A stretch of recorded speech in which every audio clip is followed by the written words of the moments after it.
राधे राधे भक्तों, आज हम आपको यह बताने जा रहे हैं कि कैसे खाटू श्याम जी ने अपने ही परिवार पांडवों का घमंड तोड़ा था। किस तरीके से उनके घमंड को चूर चूर उन्होंने किया। महाभारत युद्ध के समाप्त होने के पश्चात सभी पांडव अपनी अपनी तारीफ करने लगे। अर्जुन ने कहा कि मैंने अपने बाणों से पूरे युद्ध को जीत लिया है। तभी भीम कहते हैं कि अपनी गदा के बल से उन्होंने इस युद्ध को जीता है, उनके बिना यह युद्ध नहीं जीता जा सकता था।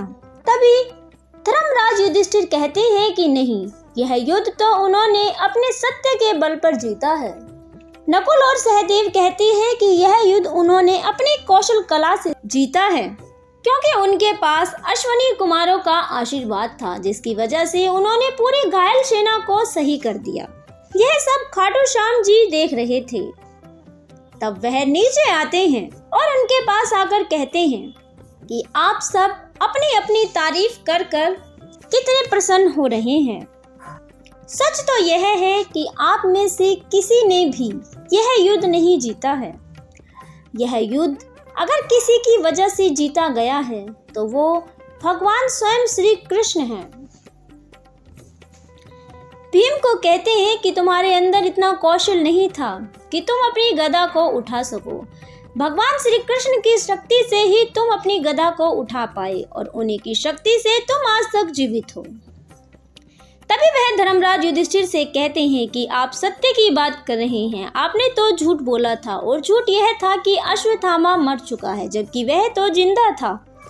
तो यह युद्ध आपने भी नहीं जीता है।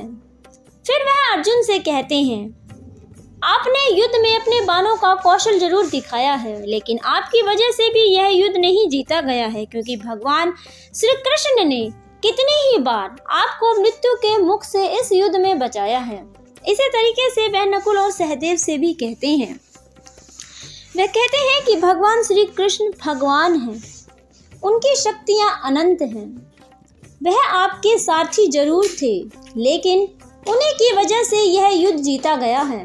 बार्बरिक कहते हैं कि जब मैं अपने घर से निकला तो मैंने अपनी माता को वचन दिया था कि युद्ध में जो पक्ष हारेगा उसी की तरफ से लड़ूंगा। वचन के मुताबिक युद्ध में कौरवों की हार हो रही थी, तो मैं भी उन्हीं की तरफ से लड़ता और अपने 3 बाणों से कौरवों को पूरा युद्ध विजयी करवा सकता था। लेकिन भगवान श्री कृष्ण ने सही समय पर अपनी युक्ति लगाकर याचक के रूप में मुझसे मेरे शीश का दान मांग लिया और मैंने इन्हें अपने शीश का दान दिया। इसी वजह से आज आप लोग विजयी हुए हैं। इसी तरीके से भगवान श्री कृष्ण ने अनेकों बार आपका साथ दिया है और आप लोगों को मृत्यु के मुख से बचाया है। इसीलिए इस युद्ध की जीत का पूरा श्रेय भगवान श्री कृष्ण को जाता है। बर्बरिक की यह बात सुनकर भगवान श्री कृष्ण उन्हें कहते हैं कि हे बर्बरिक, तुम धन्य हो, तुमने बिल्कुल सही फैसला लिया है। इस कलयुग में मेरे नाम से और मेरे ही अवतार में पूजे जाओगे। लोग तुम्हें श्याम के नाम से पूजेंगे। कलयुग में भक्तों का बोलबाला बहुत ज्यादा होगा और तुम्हारे दर पर बहुत भीड़ होगी। इस तरीके से भगवान श्री कृष्ण बर्बरिक को वचन देकर वहां से चले जाते हैं। तो भक्तों, इस तरीके से यह कथा समाप्त होती है। ऐसी ही और कथाएं सुनने के लिए हमारे चैनल को सब्सक्राइब करें। वीडियो अच्छी लगे तो उसे लाइक करें, शेयर करें और कमेंट में जय श्री श्याम जरूर लिखें।